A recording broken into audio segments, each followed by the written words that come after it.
نحمدہ و نصلی علی رسول الکریم۔ مرنا نہیں جینا بہادری ہے۔ خودکشی بزدلی اور کم ہمتی کی دلیل ہے، جبکہ بلند حوصلے، ہمت، پختہ عزم، صبر اور ایمان کی طاقت کے ساتھ ہر طرح کے حالات سے نبرد آزما ہوا جا سکتا ہے۔ اس وقت پوری دنیا کے محروم لوگوں میں اپنی ذمہ داریوں سے بے اعتنائی اور ایمان سے محرومی یا کمزوری کے باعث خودکشی کا رجحان بڑھتا جا رہا ہے۔ بدقسمتی سے پاکستان میں بھی خودکشی کے واقعات میں خوفناک حد تک اضافہ ہو رہا ہے، جبکہ یہ واضح ہے کہ دین حق میں خودکشی حرام موت ہے جو کسی بھی حالت میں جائز نہیں۔ خودکشی کے بارے میں اسلامی تعلیمات کا خلاصہ یہ ہے کہ اس فعل حرام کا مرتکب اللہ تبارک و تعالیٰ کا نافرمان اور جہنمی ہے۔ در حقیقت انسان کا اپنا جسم اور زندگی اس کی ذاتی ملکیت اور کسبی نہیں، بلکہ اللہ تبارک و تعالیٰ کی عطا کردہ امانت ہے۔ اسلام نے جسم و جان کے تحفظ کا حکم دیتے ہوئے تمام افراد معاشرہ کو اس امر کا پابند بنایا ہے کہ وہ ہر سر زندگی کی حفاظت کریں۔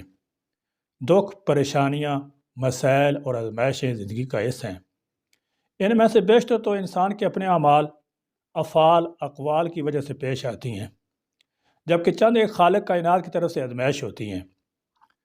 اللہ تبارک و تعالیٰ نے اپنے بندوں کو آزمائش میں ڈال کر ان کے گناہوں کو مٹاتا ہے اور درجات کو بلند کرتا ہے۔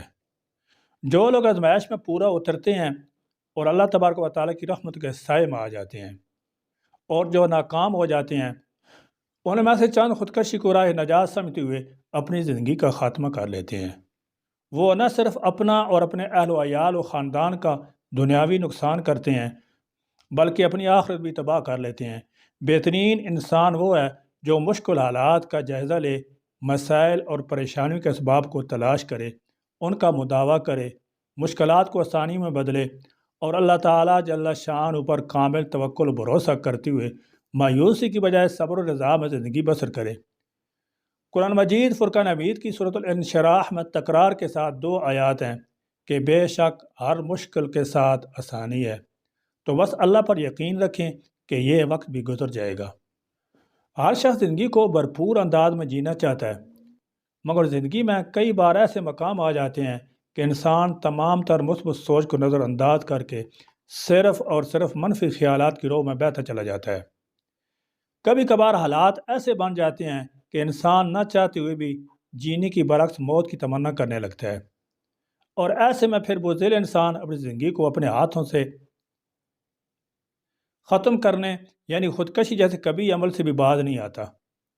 الحمدللہ و شکر للہ، ہم وہ خوش نصیب انسان ہیں جو مسلمان پیدا ہوئے۔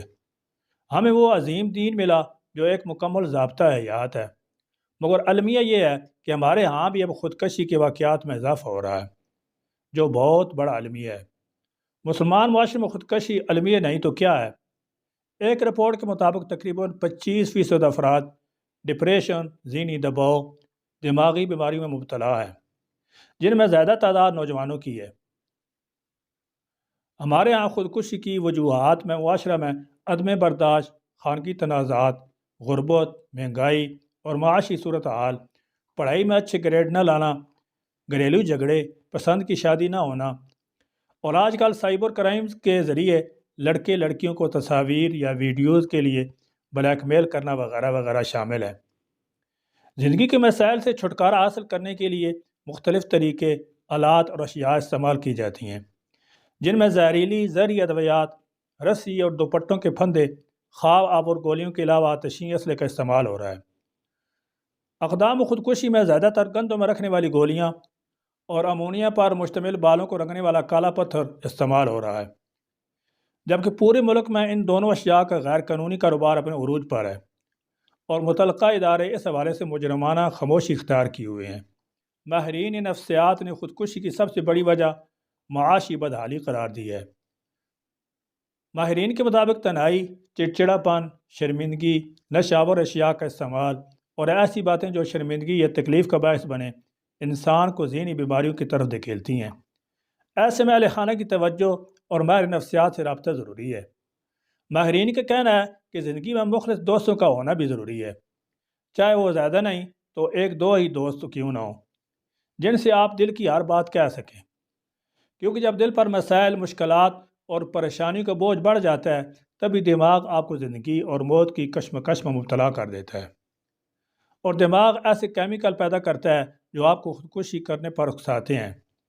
اس لیے ضروری ہے کہ دل پر بوجھ نہ بڑھنے دیجیے، اور اس کا سب سے آسان نسخہ اللہ کو یاد کرنا، اس کا شکر ادا کرنا اور اس پر بھروسہ کرنا ہے۔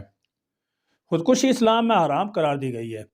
خاتم النبیین حضرت محمد مصطفیٰ صلی اللہ علیہ وسلم نے فرمایا، جس نے پہاڑ سے اپنے آپ کو گرا کر خودکشی کر لی وہ جہنم کی آگ میں ہوگا اور اس میں ہمیشہ پڑا رہے گا، اور جس نے زہر پی کر خودکشی کر لی وہ زہر اس کے ساتھ ہوگا اور جہنم کی آگ میں وہ اسے اسی طرح ہمیشہ ہمیشہ پیتا رہے گا، اور جس نے لوہے کے کسی ہتھیار سے خودکشی کر لی تو اس کا ہتھیار اس کے ہاتھ میں ہوگا اور جہنم کی آگ میں ہمیشہ کے لیے وہ اسے اپنے پیٹ میں مارتا رہے گا۔ خودکشی جیسے کبھی عمل کو روکنے کے لیے ہمیں اسلامی تعلیمات کو عام کرنا ہوگا کہ یہ عارضی زندگی ہمیں ایک بار ملی ہے اور اسی میں کیے گئے اعمال کا نتیجہ ہمیں آخرت میں ملے گا۔